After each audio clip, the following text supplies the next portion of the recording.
ആ സ്ഥാനാർത്ഥികളിൽ നിന്ന് നിരവധി ആളുകൾ പല രീതിയിലുള്ള സാമ്പത്തികം പറ്റിയിട്ടുണ്ട്. വ്യക്തമായിട്ട് അത് പറയാനും അത് തെളിയിക്കാനും ഞാൻ തയ്യാറാണ്. ബി ജെ പിക്ക് മാത്രം തനിച്ച് ഭരിക്കാൻ ഘടകകക്ഷിയില്ലാതെ ഭരണം കിട്ടുമല്ലോ.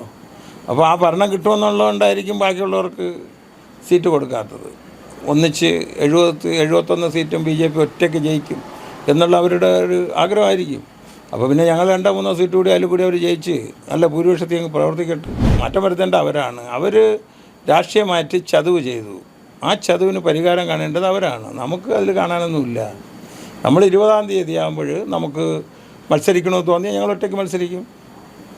അല്ല മുന്നണിയിൽ നിന്നിട്ട് കാര്യമില്ലെന്ന് തോന്നിയാൽ ഞങ്ങൾ മുന്നണി വിടും. തിരുവനന്തപുരം ജില്ലയിൽ ബി ജെ പിക്ക് വളരാൻ ഒരുപാട് ഒപ്പം കൂടെ നടന്ന സന്തത സഹചാരിയായ ഒരു ആളാണ് വിഷ്ണുപുരം ചന്ദ്രശേഖർ. അദ്ദേഹം VSDPയുടെ പ്രധാനപ്പെട്ട ചുമതലയുള്ള ഒരാളാണ്. ഭാരതീയ ജനതാ പാർട്ടിയുടെ ഘടകകക്ഷിയായിട്ടുള്ള കാമരാജ് കോൺഗ്രസിൻ്റെയും സഹയാത്രികനാണ്, പ്രസിഡൻ്റാണ്. ഇപ്പോൾ തിരഞ്ഞെടുപ്പുമായി ബന്ധപ്പെട്ട് ഒരു നിർണായകമായൊരു വെളിപ്പെടുത്തൽ അദ്ദേഹം നടത്തിയിരിക്കുന്നു. അതിലേക്കാണ് നമ്മൾ വരുന്നത്. ചോദിക്കാം അദ്ദേഹത്തോട് തന്നെ. കാമരാജ് കോൺഗ്രസ് NDAയിൽ വന്നിട്ട് 13 വർഷമായി. അതുമുതൽ സജീവമായിട്ട് കാമരാജ് കോൺഗ്രസിൻ്റെ പ്രവർത്തകർ കുമ്മന നിൽക്കുന്നത് മുതൽ അതിന് മുമ്പിലെയും ഇലക്ഷനുകളിലെല്ലാം കേരളത്തിൽ സജീവമായിട്ട് നമ്മൾ നിന്നിട്ടുണ്ട്.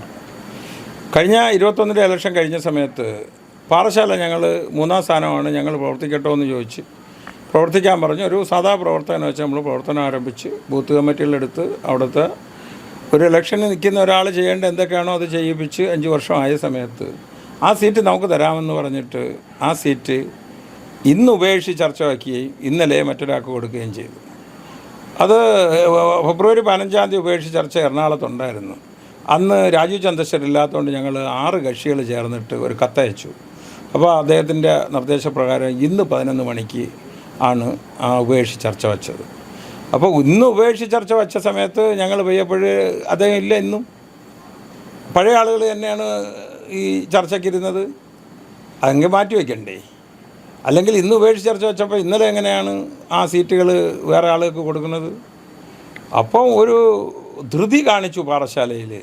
അത് അന്വേഷിച്ച സമയത്ത് ആ സ്ഥാനാർത്ഥികളിൽ നിന്ന് നിരവധി ആളുകൾ പല രീതിയിലുള്ള സാമ്പത്തികം പറ്റിയിട്ടുണ്ട്. വ്യക്തമായിട്ട് അത് പറയാനും അത് തെളിയിക്കാനും ഞാൻ തയ്യാറാണ്.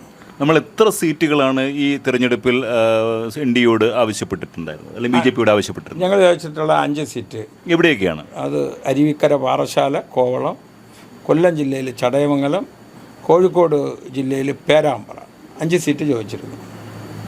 2 സീറ്റ് തരാമെന്ന് പ്രസിഡന്റ് എന്നെ വാക്ക് പറഞ്ഞു. എവിടെയൊക്കെയാണ് ഇപ്പോൾ തരാമെന്ന് പറഞ്ഞിരിക്കുന്ന സീറ്റുകൾ?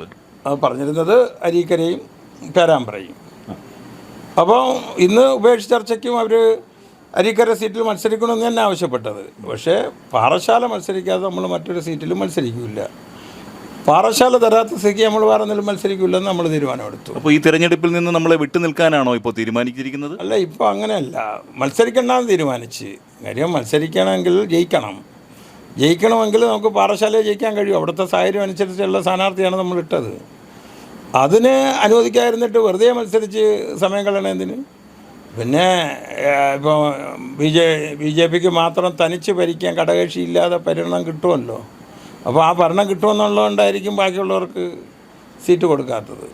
ഒന്നിച്ച് 71 സീറ്റും ബി ജെ പി ഒറ്റയ്ക്ക് ജയിക്കും എന്നുള്ള അവരുടെ ഒരു ആഗ്രഹമായിരിക്കും. അപ്പോൾ പിന്നെ ഞങ്ങൾ 2-3 സീറ്റ് കൂടി അതിൽ കൂടി അവർ ജയിച്ച് നല്ല ഭൂരിപക്ഷത്തിൽ അങ്ങ് പ്രവർത്തിക്കട്ടെ. രാജീവ് ചന്ദ്രശേഖർജി ഈ വിഷയം ഇപ്പോഴും നിങ്ങളെ തമ്മിൽ കാണുകയോ വർത്തമാനം പറയുകയോ ചെയ്തിട്ടില്ല. അപ്പോൾ അദ്ദേഹം ഒരുപക്ഷെ നിങ്ങളോട് സംസാരിക്കുകയും നിങ്ങൾ മറ്റും ഇടപെടുകയും ചെയ്യുകയാണെങ്കിൽ ഒരുപക്ഷെ തീരുമാനത്തിന് മാറ്റം വരുമോ? ഇല്ലേ, തീരുമാനമൊന്നും പാറശാല ഇനിയിപ്പോൾ അവർ പ്രവർത്തനം തുടങ്ങിയില്ലേ. ആ പയ്യൻ നല്ല പയ്യൻ തന്നെയാണ്. അവർ പ്രവർത്തനം തുടങ്ങിയില്ലേ. അതൊരു ആശയക്കുഴപ്പം. രാജീവ് ചന്ദ്രശേഖരൻ ഇന്ന് ഇടപെടായിരുന്നു, വഷളാക്കണ്ടായിരുന്നു. ഇന്നത്തേന് ശേഷം അത് ചെയ്താൽ മതിയായിരുന്നു. അപ്പോൾ ഇത് 19-ാം തീയതി ഉണ്ടെന്ന് പറഞ്ഞു, അന്ന് കാണാമെന്ന് പറഞ്ഞിരിക്കുന്നു. പക്ഷേ അതിലൊന്നും ഞങ്ങൾക്ക് മാറ്റം വരുത്താനൊന്നുമില്ല. മാറ്റം വരുത്തേണ്ട അവരാണ്. അവർ രാഷ്ട്രീയമായിട്ട് ചതുവ് ചെയ്തു. ആ ചതുവിന് പരിഹാരം കാണേണ്ടത് അവരാണ്. നമുക്ക് അതിൽ കാണാനൊന്നുമില്ല. നമ്മൾ 20-ാം തീയതി ആകുമ്പോൾ നമുക്ക് മത്സരിക്കണമെന്ന് തോന്നിയാൽ ഞങ്ങൾ ഒറ്റയ്ക്ക് മത്സരിക്കും. അല്ല മുന്നണിയിൽ നിന്നിട്ട് കാര്യമില്ലെന്ന് തോന്നിയാൽ ഞങ്ങൾ മുന്നണി വിടും. അതെന്തായാലും 20-ാം തീയതി നമ്മൾ തീരുമാനിക്കും. അത് അത് വളരെ ആലോചിച്ചെടുക്കേണ്ട തീരുമാനമുണ്ട്. നമ്മളപ്പോഴേ ചെയ്യൂ. ഇപ്പോഴത്തെ രാഷ്ട്രീയ സാഹചര്യം വെച്ചിട്ട് BJPക്ക് കേരളത്തിൽ എത്ര സീറ്റുകളാണ് നിങ്ങൾ പ്രതീക്ഷിക്കുന്നത്? കേരളത്തിൻ്റെ മൊത്തം ഞാൻ പറഞ്ഞില്ലേ, തിരുവനന്തപുരം ജില്ലയിൽ ഉറപ്പായിട്ട് രാജീവ് ചന്ദ്രശേഖർ, കഴക്കൂട്ടത്ത് വി മുരളീധരൻ, നമ്മുടെ വട്ടിയൂർക്കാവ് നമ്മുടെ മുൻ DGP, കാട്ടാക്കട കൃഷ്ണദാസ്, ഇങ്ങനെ ഒരു 4-5, അതുപോലെ തന്നെ പിന്നെ നെടുമങ്ങാട് പറയുന്നുണ്ട്. 6-7 സീറ്റ്, 14-7 സീറ്റ് വരെ ഉറപ്പായിട്ട് കിട്ടും. പിന്നെ ഇത്ര കൃത്യമായിട്ട് എനിക്ക് പറയാൻ കഴിയില്ലെങ്കിലും ശോഭാ സുരേന്ദ്രൻ, അതുപോലെ അനൂപ് ആൻ്റണി, നമ്മളെ ഷോൺ ജോർജ്, PC ജോർജ്, ഇങ്ങനെ ഒരു 20-22 സീറ്റ് കേരളത്തിൽ ഉണ്ടാവും, ഉറപ്പായിട്ടുണ്ടാവും.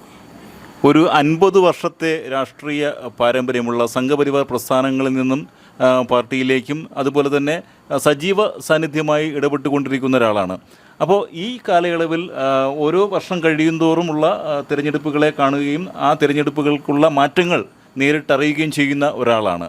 ഇപ്പോൾ ഈ തിരഞ്ഞെടുപ്പ് അടുക്കുമ്പോൾ ഈ മൊത്തത്തിൽ എങ്ങനെയാണ് ഒരു വിലയിരുത്തൽ നടത്തുന്നത്? വിലയിരുത്തലെന്ന് പറഞ്ഞാൽ ഇലക്ഷൻ സമയത്ത് പറയേണ്ട കാര്യമല്ല. ഞാൻ കേരള ഗവൺമെൻറ് ഇലക്ഷൻ സമയത്ത് കൺവീനറായിരുന്നു. അന്ന് മുതലേ എല്ലാ ഇലക്ഷനും എന്തെങ്കിലും ചാർജ് വഹിച്ചിട്ടുണ്ട്.